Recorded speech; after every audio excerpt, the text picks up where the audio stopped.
Hey everyone, welcome back to the It's a Mind Game podcast. My name is Jade, and I'm so delighted to have the wonderful Claudia joining us today.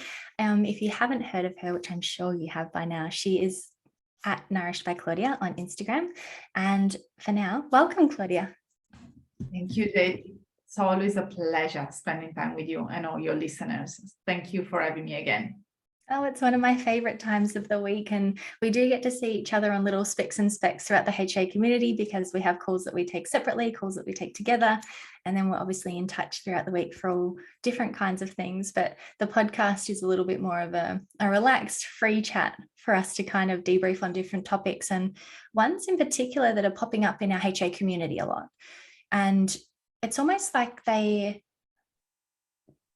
I'm kind of giggling my head because I was going to say it's almost like they happen in seasons, but it feels like everything in a female's life happens in seasons where women might go through some parts where it's very food focused, exercise focused. And then there's everyone's falling pregnant. And that's something that's come up in the last 2 weeks, I guess, in our HA community of women are going through a lot more exposure of pregnancy announcements. And they're trying their best to navigate it. And that's what they're sort of bringing to us. What are your thoughts on women experiencing that right now, where they're trying desperately so hard to change their lives and get their period back and fall pregnant? And it feels like not only are their friends and family announcing it, but every time they go to the supermarket, there's a big belly. Yeah. And there is something that I call the fertility window, which is a place somewhere between the age of 26 to 42, where realistically speaking, you will have lots of friends and lots of people around you getting pregnant. And that's quite triggering for someone that has wanted to have a baby for such a long time. And also the reality, and you know this better than anyone else, Jade, when you really want something, you send a very clear and focused message to the subconscious mind. And what you tell your subconscious mind is what you're gonna receive back during the day, because your brain is gonna scan the environment to just reinforce your thoughts, reinforce your beliefs, reinforce all the things that you have been thinking about, internalizing over the past month and more. So if you want to have a baby, you think about getting your period back, you think about fertility, if you take your supplements, if you listen to fertility podcasts and so on and so forth, if you're part of Facebook groups that talks about fertility, chances are that when you leave the house, you're going to meet a pregnant lady. Not because until a few days or a few years before there were not pregnant ladies, it's simply that now you're noticing it. It's like when you decide to buy a red Ferrari, and I wish that we could all buy. I love it when I do that. It happened to me actually with the Tesla. I was really curious about this Tesla car. So I started Googling it, and then obviously Google ads started popping up on my Facebook account, on my Google pages. And all of a sudden, every day I was surrounded by Tesla. And I started, when did the population in my area became so rich that everyone could afford a Tesla? The reality is that the Tesla have been around for quite a while. It's just that my subconscious mind was finally focusing on it. And that's possibly what's happening to the ladies that want to have a baby and are presented with other women having babies. And that's a really, really tough time, because the truth is that when someone that you really love tells you that they're pregnant, when that's something that you want for yourself, there is this dichotomy going on. One part of your brain is saying, that's incredible, it's such a fantastic news, I'm so happy for the person that I love. And the other part of you is also saying, why not me? This is so unfair. When is it gonna be my turn? And the reality is that when someone is having a baby, is not gonna take away the opportunity to another woman to have a baby. So there is not a maximum amount of babies that we can have right now on planet Earth. So thankfully, we are not back in China in the 70s, where families could only have one baby per family. So now we can all have babies, and we can all have multiple babies. And someone else's baby is definitely not your baby. That's first of all, that's the first thing that I normally say. So the opportunity to get pregnant is not taken away from you. And secondly, it's also about accepting the fact that we can be presented with two completely separate feelings at the same time. And these two separate feelings of extreme happiness and extreme unhappiness, they normally make us feel guilty. Because how can you be so happy for your friends and so upset about your situation at the same time? And the truth is that that's what happens. It's as if you work so hard to get a promotion, and then your colleague and best friend gets the job that you wanted. Gonna sting. No matter how you're gonna look at it, but it's gonna sting. So the first part is to really accept it. And after that, there are things that can be put in place to support your emotional self and your mental health. Does this resonate with you, Jade? Yeah, I was going to say, I will actually link in the very first podcast that you and I recorded together, because we take a deeper dive into our experiences with family and friends announcing pregnancies and what that felt like. And we actually explore it quite beautifully in the podcast. So I'll add in the links for that for anyone listening to go back and listen to it, because we kind of pour our heart out on that one, and it might be quite helpful for anyone who's resonating with what you're talking about right now to go back and listen. But what we particularly touch on in that conversation, what you're saying right now, is how intense those conflicting emotions can be between that extreme joy for your loved ones to be welcoming a child and the sadness that can almost feel like grief, even though you haven't lost something, because it can almost feel like a missed opportunity, which is where I love that you said that just because someone else has had a baby doesn't mean your opportunity's gone. Because in the moment, it can feel like that. It's like, oh, I've missed it again. But it's not. It's just not your time right now. And let's say someone's just heard of a pregnancy announcement, they're listening to us talk right now. What are some ways you think that they could comfort themselves to try and better navigate these emotions, knowing that sometimes you do need a bit of time to process? Like, it's not just a get over it, you're okay, because it's so much deeper than that. And thank you for asking this question, because I think that it's really powerful for a woman to really understand what it's going to be really helpful for her, because women different women are going to react in different ways. So for example, step number one will be talking to someone that you can trust, someone that really gets you, someone that knows what you're going through, someone that knows how much this situation can deeply affect you. So sharing your heart with someone that is not simply going to say, oh, don't worry, your child is going to come, oh, don't worry, you're going to have an opportunity to have a baby soon, or babies happens, don't speak with someone that is quite dismissive and just want to focus on themselves instead of listening to what you have to say, but simply pour your heart out with someone that really gets you, which is why I find that the HA community is such a beautiful and supportive place, because that's what women normally do. That's where they share this type of information, these type of feelings, even before they talk to their partner about it or to their best friends, because they know that they're going to be fully heard and supported by the two of us and all the women that are participating, because we have all been through the same experience, realistically speaking. So the first step would definitely be to open your heart out. And if you have no one that you can think of, and sometimes can be a person online, sometimes can be someone that you met through a community, a Facebook group, for example, or through a podcast episodes, or I don't know. But so the first one would be to speak out instead of internalizing your sense of guilt and your fears and your doubts and your sadness. Secondly, it's all about coming back to rationalizing what is going on. So really understanding what we just spoke about. So the fact that someone else is pregnant doesn't mean that your baby has been taken away from you. Your baby is going to come, her baby is not your baby. And there is no point in comparing a rose and a lily, because the reality is that they are two different flowers. They smell differently, they grow on different soils, and they're very beautiful when they are put together in a bouquet, right? And they don't compare each other, they simply bloom. And that's something that I normally invite women to do. So instead of comparing your situation with someone else's situation, just come back to yourself.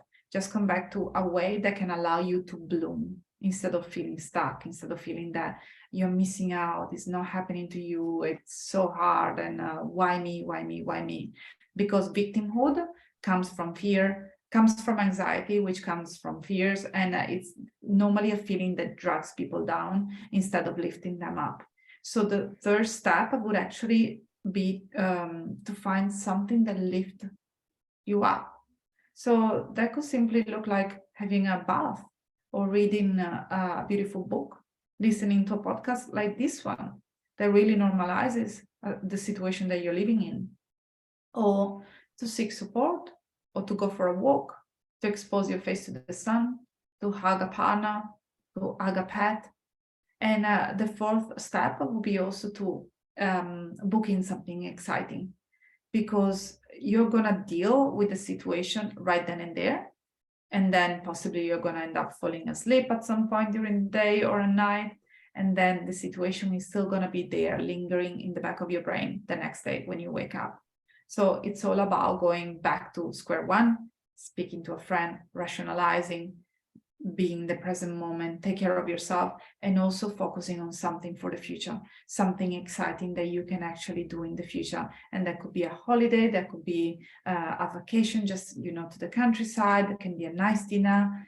And I think that it's also worth mentioning, and maybe you're really good at explaining this, Jade, that sometimes it's also okay to distantiate ourselves to the person that is triggering for us. So for example, if it's our best friends to get pregnant, I'm pretty sure that if it's a real best friend, it's also going to be very understanding. And if you cannot see her for like 2 weeks or 3 weeks until you work through your stuff, it's going to be okay. And there is no need to feel shame and guilt because of that.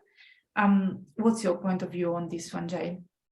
Yeah, I find it such an interesting topic. And even as you said that, if it was your best friend, I remember when I fell pregnant with Kasima, one of my girlfriends was going through some difficulties falling pregnant.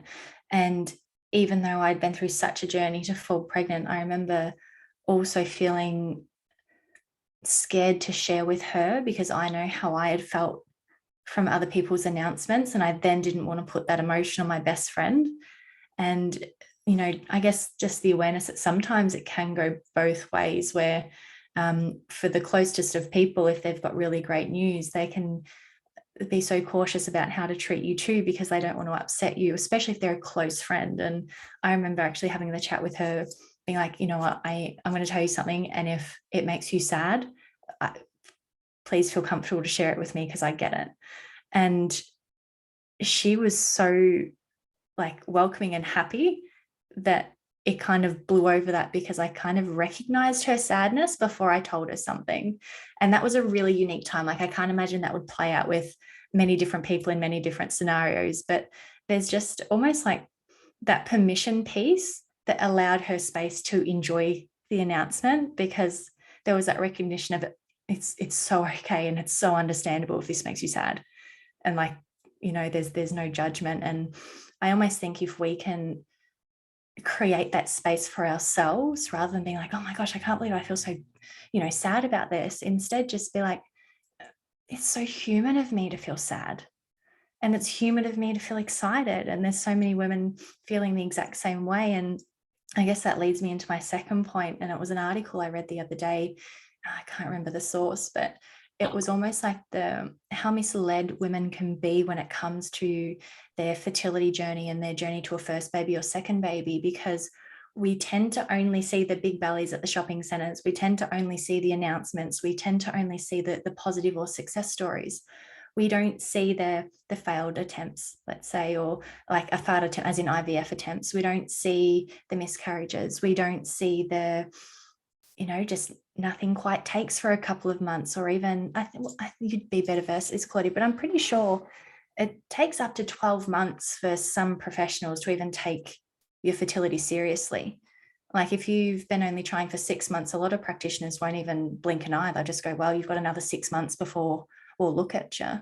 And that's horrible to the person who wants a baby so badly.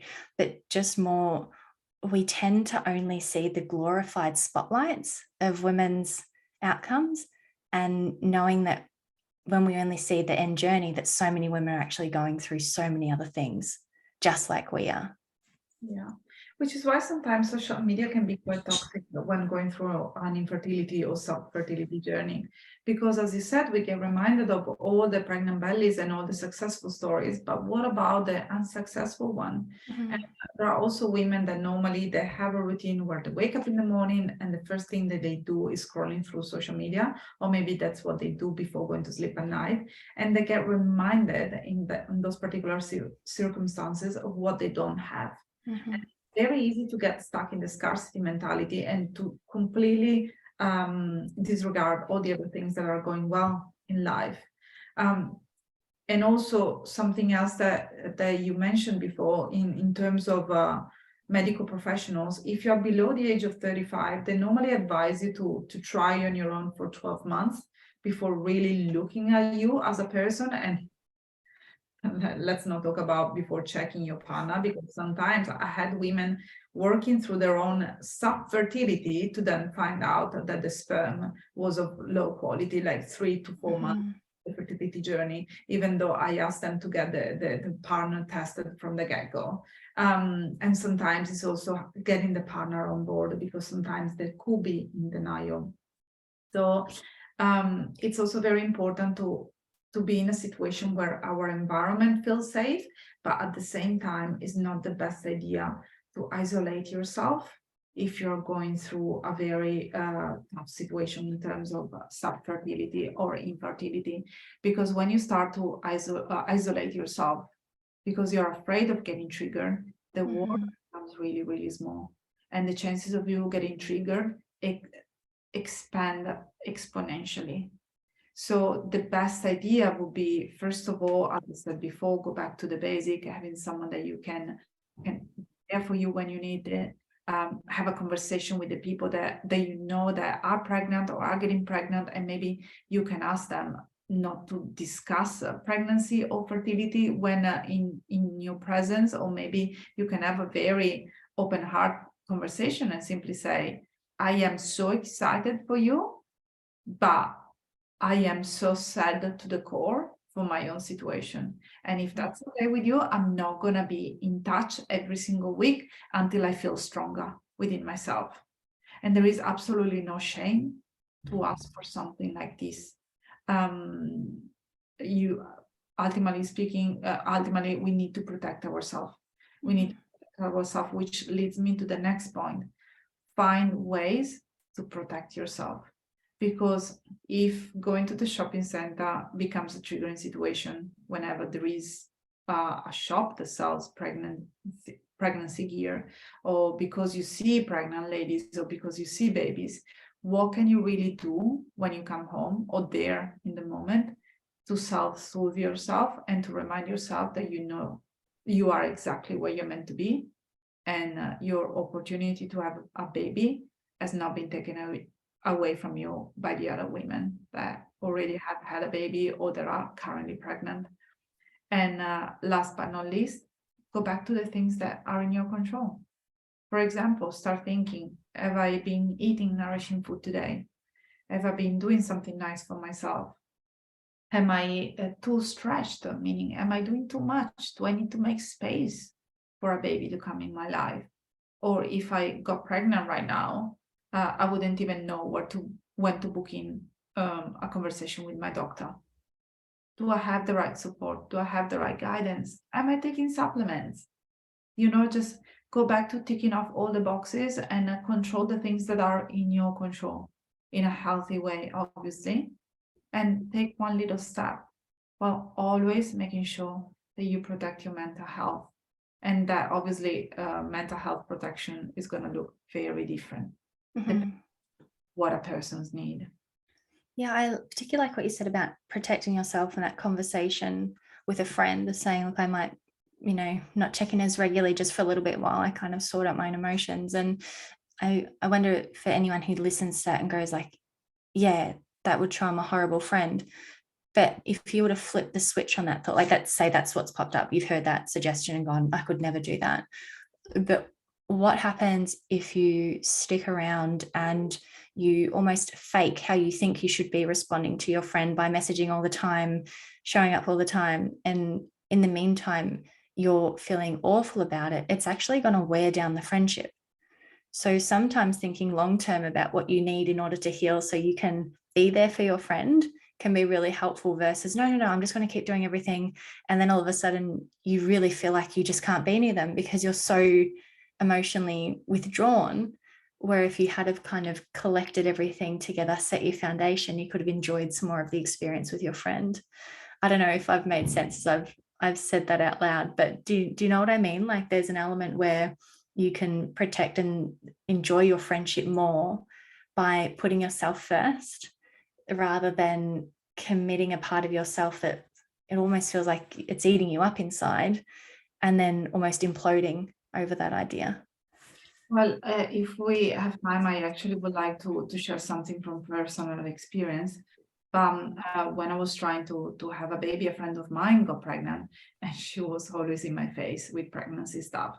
Like she was complaining about every single ache, every single needle, every single symptoms from the get-go, from day one, from the day that she found out that she was pregnant. It was really hard for me, and I didn't mention it. So what I did, I withdrawn. I took a step away from her. And that's obviously ruined the friendship for a while until I got pregnant. And then we rejoiced when we both had a baby to look after. Lo and behold, a few years later, she was the one going through the infertility journey. And she was the one coming to me and apologizing because of what she said back then. And also she was quite angry because she asked me, why didn't you share? Why didn't you tell me that it was so painful? Because I could have been there for you. Obviously, I didn't know any better back then. But exactly as you said, Jade, that could have strengthened our friendship. That could have taken our friendship to a completely different level. Mm-hmm. But back then, I decided to withdraw, and my life wasn't looking good. That I really had a hard time back then. And I'm so glad when I finally accepted help, professional help as well, because finally I knew how to navigate my emotions. I wasn't stuck in the sense of guilt and shame, hopelessness, and so on and so forth. All those beautiful feelings that you go through when you would like to have a baby and you don't have one, and everyone is having one. And there is no solution. Like I would love to say that now the friend that I was talking about, she managed to work through her infertility and she has a baby now, but the reality is not. I was the one that had two babies and she's struggling with a baby number two, but at least now we are open to each other. We are more sincere, and now our friendship is strong. So which is why I think that it's important for all the women listening to really understand that it's okay to open up, it's okay to become vulnerable, and avoid isolation, avoid making the world smaller and smaller, because you're basically depriving yourself from joy, even when there is no need to. And maybe you are just trying to protect yourself, thinking that shying away from the world for a long period of time is going to be helpful. But the reality is that it's a slippery slope, and it's okay to take a break, take a step back while you work out your emotions. But then it's also really important to expose yourself to the people that loves you, to the people that understands you, and to really start to share your story so that people can actually support you. And that's going to be way less triggering in the long run. Yeah, thank you for sharing that too, because I think that's so like relatable to anyone listening, and especially when it's a really close friend. I think so many would have confidence that quite a positive conversation would come about if that was to play itself out. Like someone's announced a pregnancy, I'm so happy for you, I just need to navigate some stuff right now, so give me some time, or whatever it is that you need. Because for some women it could be, oh, I want to go baby shopping with you, I want to do all the things with you, and let's just live it together. Where others are like, I just needed to take it a bit easy on me and almost let me lead the baby talk versus the other way around. And that's where it's going to be so unique for the individual people and whatever they need. But even how you said, try not to isolate yourself, because layering on top of the fact that you can already feel quite isolated when going through eating disorder recovery, you can feel isolated going through HA recovery, or changing your exercise behaviors, and then you add on the pregnancy layer as well, and suddenly it's a very small world, and it doesn't have to be. And if you think about other grievances almost that we go through in our lives, we're a lot more open to sharing it with people we care about. But for some reason, this one topic we have to hide, we have to pretend it's not happening, we need to deal with it all alone. But in so many other areas of life, if we were going through something difficult, we would share it with these people. Absolutely. It's actually so really true that you're saying that, because, for example, if I was suffering from a severe disease, I would send a message to my friend. I would ask for help. I will be very open. I will be willing to talk about it. But for women that go through miscarriages, for example, or infertility, they keep it for themselves. And simply because we have not been told to actually open up and discuss this situation with others. But that can change. Mm-hmm. That can change, and we can do things differently. And I know that sometimes it's really painful to revisit something that has happened, maybe not even a long time ago, but it can also be very healing. So maybe if you uncover a situation right here and now, you don't have to deal with it 5 years down the track. Mm-hmm. And even on that topic too, like as I said, this has come up the last 2 weeks in our community calls, but it was interesting because I took it the first week and you've taken it this week. But when one of the ladies shares that there had been an announcement, and then shared what had happened, and then a couple of the other ladies went, oh, that happened to me too. All right. But I honestly don't think, unless that first woman was vulnerable enough to share, I don't know if the others would have shared. But that's where that communal side of things can be really helpful, because it wasn't like a victim scenario. It was just more like, oh gosh, it hurts, doesn't it? Yeah, it does hurt. How are you navigating it? And it turned from this kind of like secret almost to the ladies speaking up and being like, oh my gosh, that happened. Like, how did the rest of your week play out? And you saw their energy change, because they went from being like, oh gosh, I shouldn't feel this way, to, oh, thank goodness there's others that feel this way. And there's some relief in it. And instantly healing happens in that moment, just by going, oh my God, that happened to you this week too. And you see the smiles break out. And obviously they don't want the scenario to happen because it makes them feel sad, but sharing with others, and others going, me too, it's incredible, the openness, and even the then relationships that build from there, right? Because that's how we build relationships in the first place. We realize things about ourselves that are similar, and on an emotional level, if you can relate to someone's emotions, that's the building blocks to something beautiful instantly. And humans were meant to be part of a community. And only in the last few years we have decided to isolate ourselves and stop sharing our problems. But I normally see in our community that women gets better also because they can finally talk about something that they have been hiding for years and years and years. That's very, very healing. And unfiltered. Yeah, unfiltered.